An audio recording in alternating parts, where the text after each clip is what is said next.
Okay, here is my little prototype greenhouse, constructed from scratch by myself. And I did this because I believe so much in people taking action no matter how little they can. I did this, that was last year, 2024, and this set of tomatoes here is the third set of plants I've actually planted in this small space. This space is about 18 feet by 8 feet, and the length is about 2.7 meter. So and right here you are seeing we have about we have more than 40 stems of tomatoes inside this particular greenhouse. And it's just a little stuff that didn't take me much, because anytime you hear about greenhouse, you'll be hearing about 24 meter by 8 meter.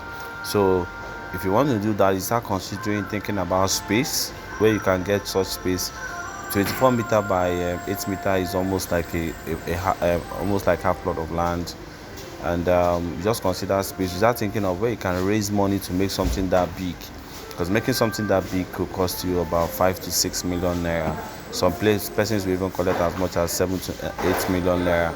But you could just start little. What I are seeing here, what you are seeing here with 500,000, 600,000, 700,000 would have come up with something, no matter how little. I choose to make this as small as it was. I wanted to use this as a nursery house, and so you get started.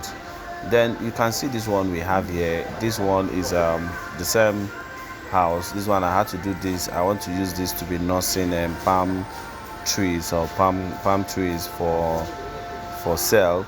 And if you look on top of this, I did it in a way that rain can actually be entering, and I used a particular material called shade net.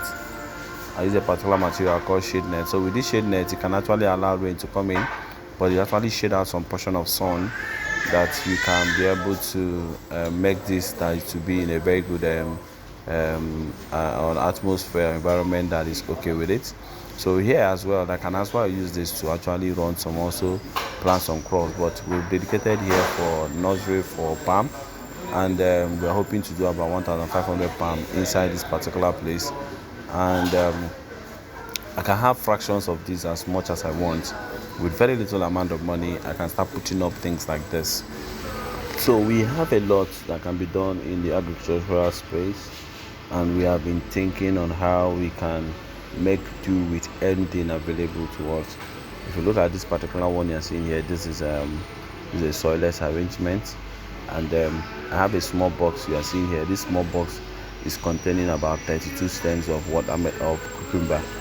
32 stems of cucumber, and this is a soilless method of farming, and what you are seeing under there is a soluble water. So a lot can be done in farming, and what I'm setting up very soon, I'm going to be running all my stuff indoor. If you look at that particular platform you see there, I use very little of it. I don't even use this last one that I harvested. I never used any form of pesticide on that farm. I never use any form of pesticide because it's actually indoors, and then before pests could have access to that place is very, very rare. So there's a lot we could actually do, and I want to encourage every one of us. The agricultural space is great, and it is not for the poor, it is for everybody. All we need to do is come out. There are a lot of easier ways you can actually do it, and you can get better results. So, and we have been exploring a lot of things, and we have a whole lot of options that we can do to encourage you to be a farmer and be able to take advantage of this space. So guys, that is the much I could tell you, but I want to encourage you, because one thing I believe in taking a bold step. I don't believe in waiting for a perfect time, and that is why we are here today.